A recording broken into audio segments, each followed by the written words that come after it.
मैंने लगभग 1 साल पहले कान के दर्द में किए जाने वाले घरेलू इलाज इस पे एक वीडियो शूट किया था और वो कई लोगों को बहुत फायदेमंद हुआ है। और उसी टॉपिक रिलेटेड और एक टॉपिक आज हम आपके लिए लेके आए हैं, वो है कि हमें कान को घर पे कैसे साफ करना चाहिए।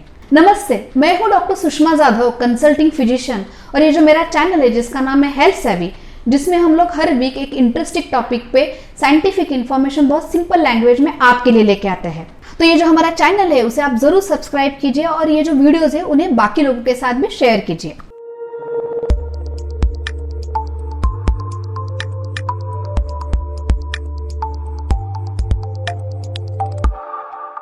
हमारा जो कान होता है उसके 3 पार्ट्स होते हैं और जो उसका सबसे बाहरी पार्ट होता है उसे कहा जाता है एक्सटर्नल ईयर। एक्सटर्नल ईयर की जो त्वचा है या स्किन है उसमें होते हैं ऑयल ग्लैंड्स और उसमें से एक केमिकल बनता है जिसे कहा जाता है सेरुमिन। ये जो सेरुमिन नाम का केमिकल होता है वो एसिडिक नेचर का होता है, ये थोड़ा सा चिपचिपा होता है और वो उसी चिपचिपे केमिकल की वजह से जो बनता है वो होता है कान का मैल या ईयर वैक्स। ये जो ईयर वैक्स होता है वो सिर्फ एक्सटर्नल ईयर में या सिर्फ बाहरी कान में बनता है और वो एक तरफ से हमारे बॉडी के प्रोटेक्शन के लिए हमारे बॉडी ने किया हुआ एडजस्टमेंट होता है।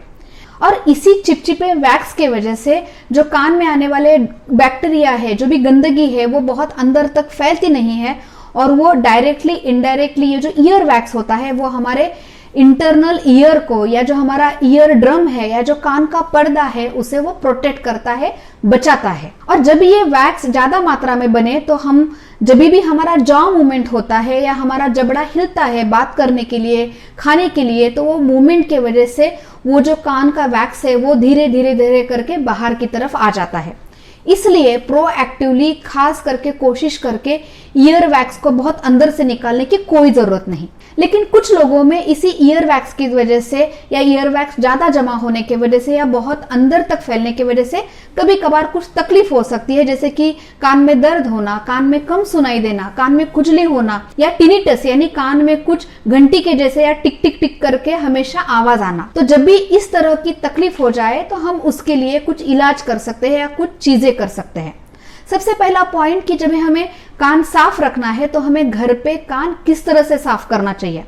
तो सबसे पहली बात तो कोई भी सॉफ्ट एक कॉटन का कपड़ा आप लीजिए और उसे अपनी छोटी उंगली पे लपेटिए और उस उंगली को एक्सटर्नल कान या बाहरी कान में घुमा के जितना बाहरी पार्ट है उतना सिर्फ आप क्लीन कर सकते हैं, सिर्फ उतना ही वैक्स आप क्लीन कर सकते हैं।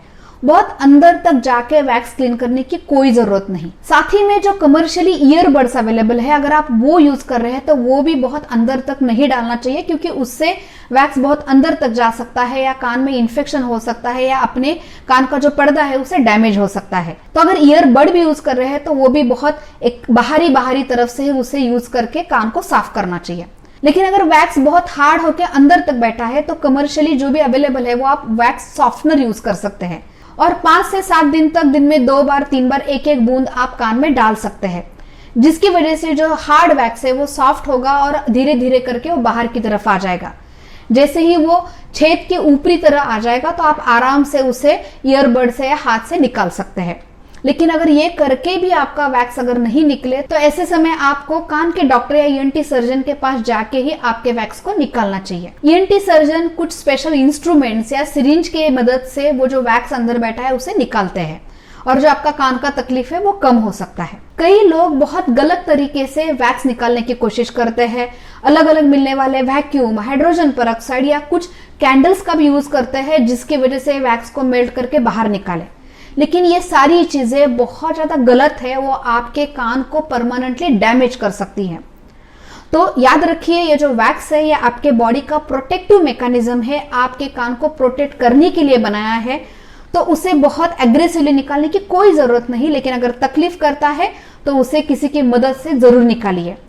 लेकिन एक छोटे से कपड़े से या अपनी उंगली से या तौलिए से एक्सटर्नल कान को साफ रखिए, जिससे आपका कान हेल्दी रहेगा और सेफ रहेगा। हम लोग अगले हफ्ते फिर एक इंटरेस्टिंग टॉपिक के साथ मिलने वाले हैं। Take care.